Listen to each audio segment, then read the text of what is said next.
Excellent. Hi, writer friends, and welcome to the Right Away After Party. I'm Nic. And I'm Cath, and I thought I was doing that. And we have a guest today.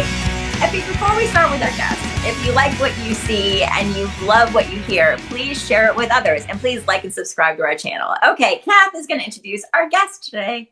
Oh, very good. Okay, I'm going to read you because so many interesting things about Jonathan. So I'm just going to read a small part of his bio, and then we're just going to get into finding out who this fascinating man really is. Yes.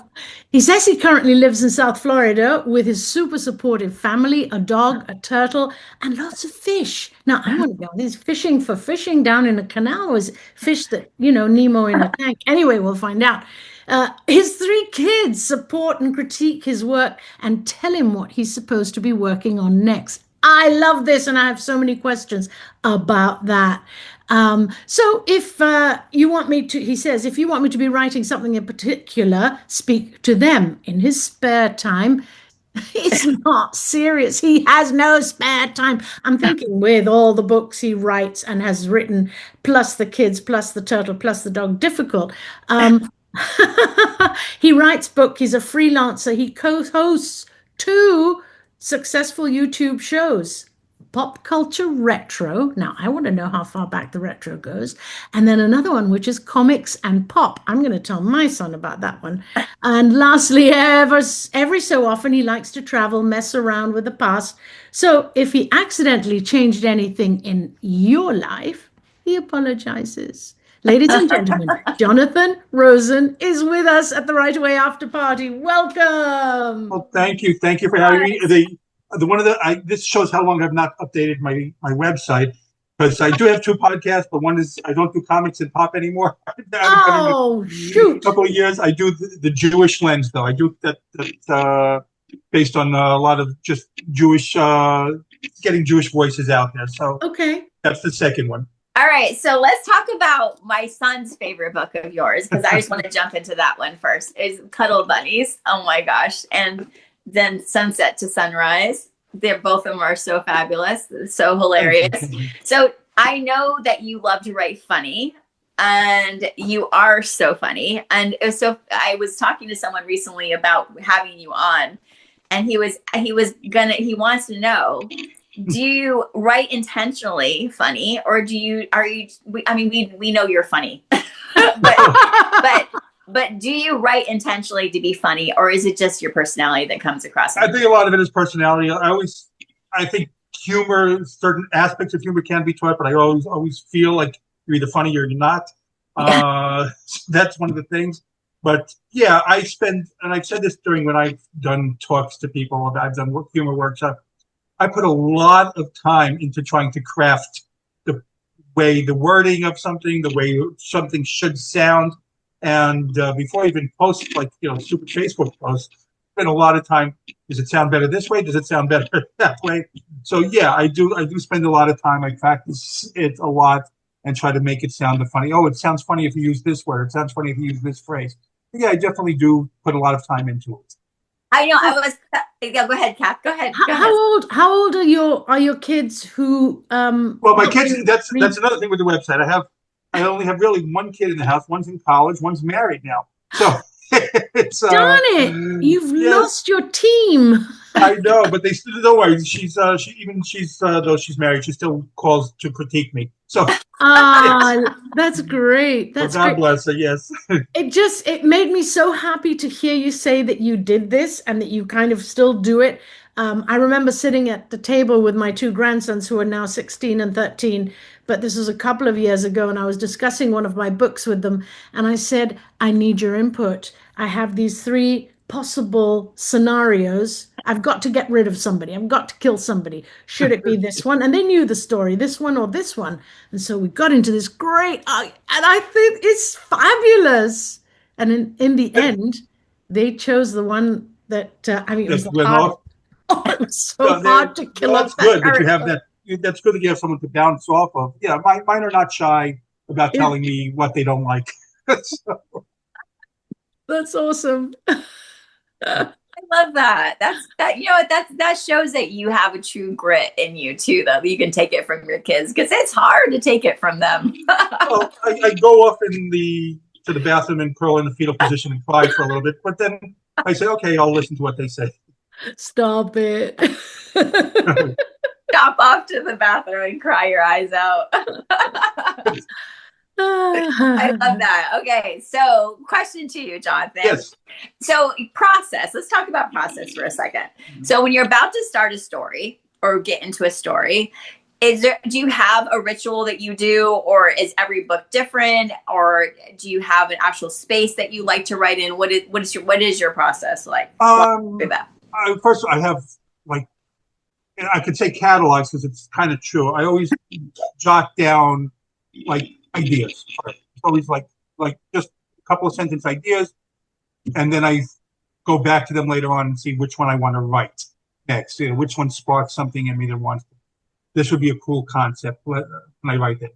Tell me what does that idea sound like? Is it a sentence? I want to write about a boy who catches I don't know, a cat. Yeah, that's really it. It's like placing someone like, just like example, like, you know, I want to do like a time travel to the 40s or something like that, or, you know, Groundhog Day in Revolutionary period, which is one of the things that I actually wanted to work on. Something, you know, just whatever it is, I'll put down the one sentence, two sentences, and then I'll say later on what I want to write next. Once I decide that that's what it's going to be, I try to think of the story, like just who the characters are that's going to inhabit this world, try to flesh out the characters a little bit, and then I come up with the ending of how I want the book to end. Then it goes backwards. How am I going to reach that end? So that's what I do. Oh, I love that. So I love that you develop character first, and then you start to build the plot around that character. That to me seems like a more successful way of plotting for my own perspective, because I just feel like that's going to give your character and not necessarily let the plot push your character around, because you actually done all the character work prior. Do you feel like that's what happens? Yeah, it's what characters would fit within this plot. What are they like? Are they shyer? Are they, you know, more rambunctious or something? Who would be best suited for this plot? So yeah, the plot comes, the little snippet of the plot comes first, and then I try to fill that with characters who would be successful in that story. And so it's not necessarily the character first, but it's what characters suit that story. Oh, I love that. Don't you love that, Cath? That seems like right up our alley. Right up our alley, because we're always so curious, especially Nic, about how everybody, you know, works out their story. Because a lot of people think, I've got to start at the beginning. I've got to start with that first chapter, that first line. Yeah. Yeah, I don't disagree with that part. I mean, it's like, you know, as Nicole, I was a former agent too, which I hated doing. But it's the first line is, even before I started doing that, the first line to me is so important. It's I spend an awful lot of time on the first line, try to just something eye-grabbing. And like I used to tell people as an agent too, if I'm not interested in that first line, I don't want to read the first paragraph, really. And then, you know, the first paragraph, I don't want to read the first page if it doesn't grab me right away. So I do put a lot of time into openings. At what point do you write that first line? Once you've fleshed out the characters? Once I flesh out everything, once I have basically the story in mind. And, you know, you said that I don't know if any one person's way of doing things is the best one. Someone works for me, might not work for someone else. I know that like I said, I spend a lot of time and do a lot of research, and I like to outline every single detail of the book, usually ahead of time. With that being said, the book that Nicole held up, Night of the Living Cuddle Bunnies, that was just more like, okay, I started writing it. What should come next? What should come next? So I kind of like, you know, pantsing it. So, and that was my first book published. But you never know what So what's going to be. you were saying that you normally plot out every plot point. Is that what you just said? Yeah, basically. Normally, I have every detail, what's going to be, step, step, step. Not that something won't change along the way, because it always does. You know, sometimes the characters, if you're both right, you know this. Everyone knows this. That the characters will take you somewhere that you did not intend to. Yeah. Story starts going in a direction that, hey, I didn't think of this, but what I wrote before is not logical anymore. The characters, the way I'm writing it, this should be the way that they go. I'm not going to force something onto the way that they're going. And you know, they're people, so they're not going to force it onto what they're doing. I have to just let that go and see what happens sometimes.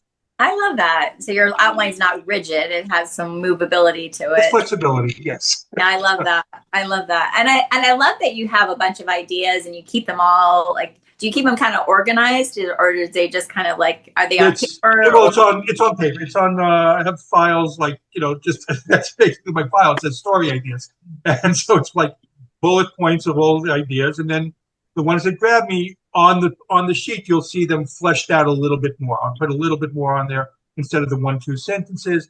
I'll put a couple of paragraphs underneath each one. Hey, can I do this one? Do I want to do this one? Am I willing to spend however long it takes, you know, months and months and months with these characters? I've started stories that after like a little bit of time, like, it's not grabbing it. I just don't feel it. I'll abandon it. But I don't force myself to, finish it. But do I want to spend a lot of time in this world before I go in? I do have a question too. Like, so you have all these projects and you can't really decide which one you want to work on, or what if none of them are calling to you? Do you ever reach out to your agent and just say, like, I have all these projects that I kind of like thinking about, or any of them, do you feel like are viable? Do you ever ask? Yes, absolutely. I will say, here's some of the things that I plan on working on, and what do you think is best? I'll get their feedback. Sometimes I take it, sometimes I don't, much to their chagrin. But it's like, but I do reach out and say, this is what I'm thinking about doing next. What thoughts? Okay. I was just thinking about that for myself, because I have like 4 or 5 different kinds of starts that I've started, and I don't know where I want to invest my time and energy on finishing. So I'm like, I kind of want to reach out to my agent and be like, are any of these like good? Yeah, I think you should. I mean, that's what they're there for. That's one of the things that they're there for, to communicate, get their feedback. Like I said, I don't always. You don't have to take it. It's just like critique groups. You don't have to take someone's critique, but you like the feedback, and so it gives you something to think about. Well, did you say something? Sorry, John. No, no. Did you say something about that you were an agent for a time? Yeah, he was. Yeah. And what happened? You didn't like it? I absolutely hated it. Listen, God bless people who do it, because I hate it. I hate it. No one's ever happy. And, that's one of the reasons. It's, rightfully, look, authors are not happy unless you sell them. That's what you do. And there are a lot more non-sells than sells. That's true. Yeah. So the people, just like I said, it's very frustrating, and it takes an awful lot of time.